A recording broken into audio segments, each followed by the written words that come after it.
Madalas na dinadayo ang mga Hapon sa kanilang bansa dahil sa mataas na market doon. At ito ang nagiging pangunahing dahilan para magkaroon ng advantage sa mga boksingero ng bansang Japan. Kaya naman madalas ang ating mga pambato ay dumadayo sa Japan para lumaban dahil sa malaking bayad. At isa pa, naroon din sa bansang Japan ang mga nag-ahari sa mga mababang timbang. Kaya naman bukod sa malaking bayad, ay malaking oportunidad din kapag nakasilat ka ng isang Hapon. Hindi rin naman basta-basta ang mga boksingero nila doon, lalo na mga veteranong boksingero. Kaya dapat meron kang superpowers kapag makikipaglaban ka sa bansang Japan. Tulad ng isa nating pambato na dumayo sa bansang Japan para kaharapin ang pambato ng Japan na isang veterano na sa boxing. Kaya naman hindi basta-basta ang estilo ang ginamit ng ating kababayan para sagupain ang veteranong pambato ng Japan at gulatin ang mga Hapon dahil sa mala 8 Division World Champion na estilo. Tila galawang Manny Pacquiao ang ipinamalas ng bagitong Pinoy na si Joey Canoy nang mapasabak ito sa isang veteranong boksingerong pambato ng Japan na si Kenichi Horikawa. Sa talaan ng Hapon ay masasabi nating eksperyensado na ang naturang kalaban na may ring record na 41 wins, 18 losses at 14 knockouts. Habang ang ating pambato ay meron pa lamang 18 wins, 5 losses at 11 KO sa kanyang talaan. Lihado kung titignan ng ating kababayan sa naturang bakbakan dahil bukod sa veterano ito ay sa mismong baluarte pa ng Japan ginanap ang kanilang sagupaan. Ngunit sa pagsapit ng kanilang laban, nabaliwala ang pagiging veterano ng pambato ng Japan sapagkat hindi basta-basta ang estilong ginamit ng ating pambato sa naturang sagupaan dahil nag-alam Manny Pacquiao si Joey Canoy at ginamit ang mga estilong pangtapos sa mga kalaban ng ating pambansang kamo sa kanyang mga laban. Narito at ating balikan ang bakbakang Joey Canoy versus Kenichi Horikawa para sa bakanting OPBF title sa light flyweight division.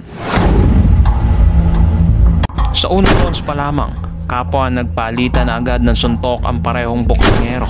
Ang Hapon ay nagbitaw ng kanyang mga body shots habang ang ating kababayan ay nagpamalas ng skills pagdating sa kanyang counter punches. Isang mainit na pagmula agad sa parehong boksingero.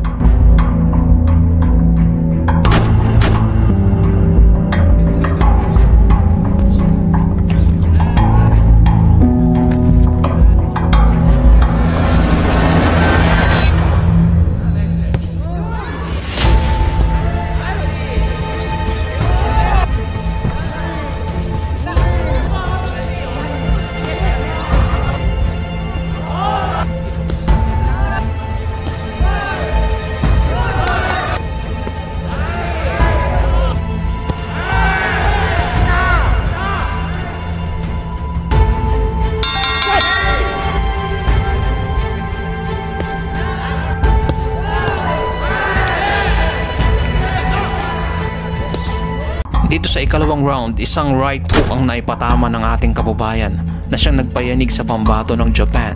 Tila hudyat naman ito para sa ating kababayan.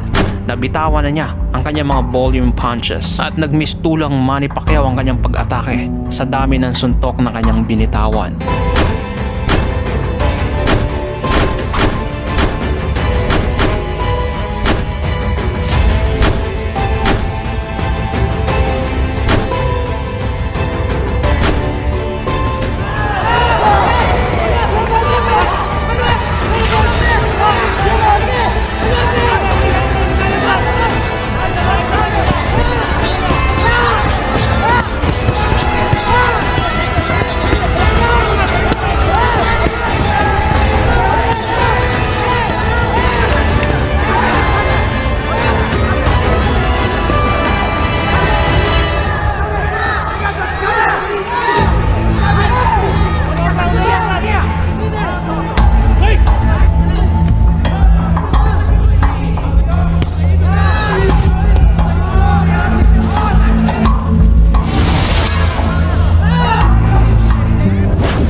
Naisalba pa ng Hapon ng rounds na iyon.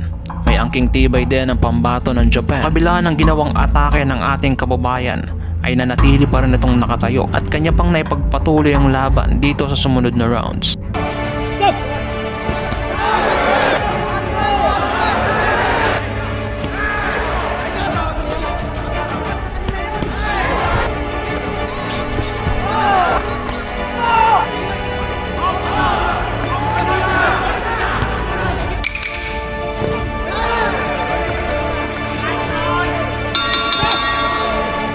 Nakabawi ang pambato ng Japan ng isang solidong suntok sa ating kababayan gamit ng kanyang right hook. Ngunit ang ating bida ay sadyang hindi pa dadaig. Gumanti rin ito gamit ng kanyang right uppercut na siya namang malinaw na tumama sa hometown boxer.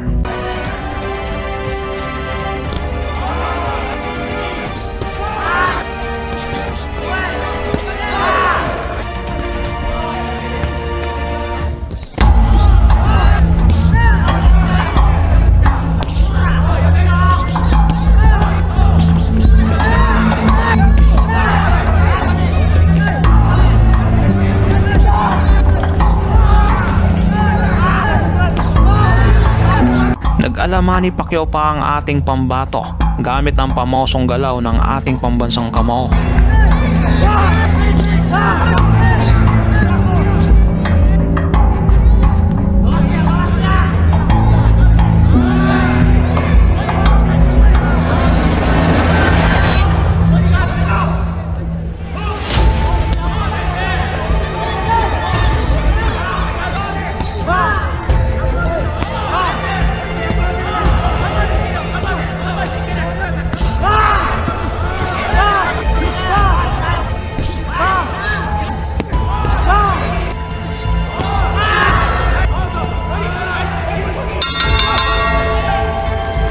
Sunod-sunod naman ang mga opensang naipatama ng ating kababayan gamit ng kanyang mga counter punches habang ang pambato ng Japan ay bumabawi naman, ngunit baliwala lamang ito sa ating kababayan.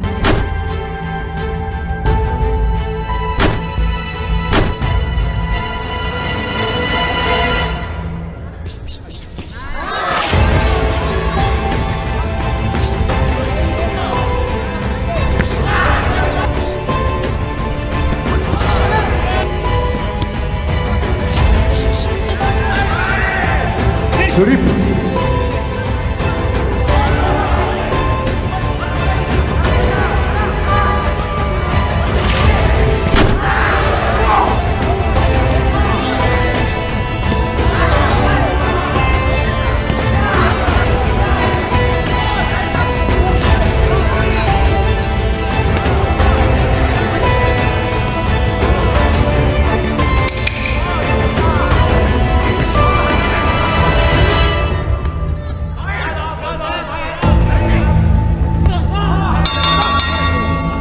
Malinaw sa mata ng marami na epektibo ang mga opensang ginagawa ng ating kababayan. Dahil doon ay mas lalong lumiliit ang tsansang manalo ng pambato ng Japan sa ating pambatong Pinoy.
Ginagawa ng pambato ng Japan ang lahat ng kanyang makakaya para lang mapuruhan ang ating kababayan.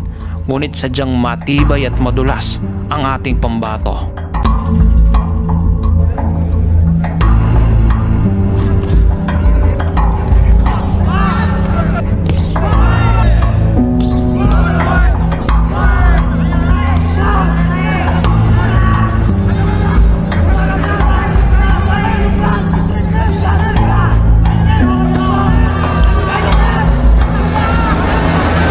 Sa pagpapatuloy ng laban ay kapansin-pansin ang panghihina ng pambato ng Japan dahil sa mga opensang ginawa ng ating kababayan.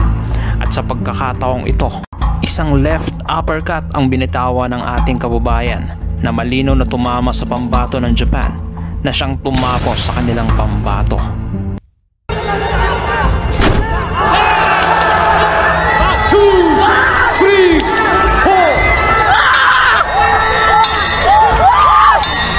Hindi makabango ng pambato ng Japan sa pinsalang ginawa ng ating kababayan na tila sinaniba ng ating pambansang kamao na si Manny Pacquiao para maideklarang panalo via knockout sa bansang Japan.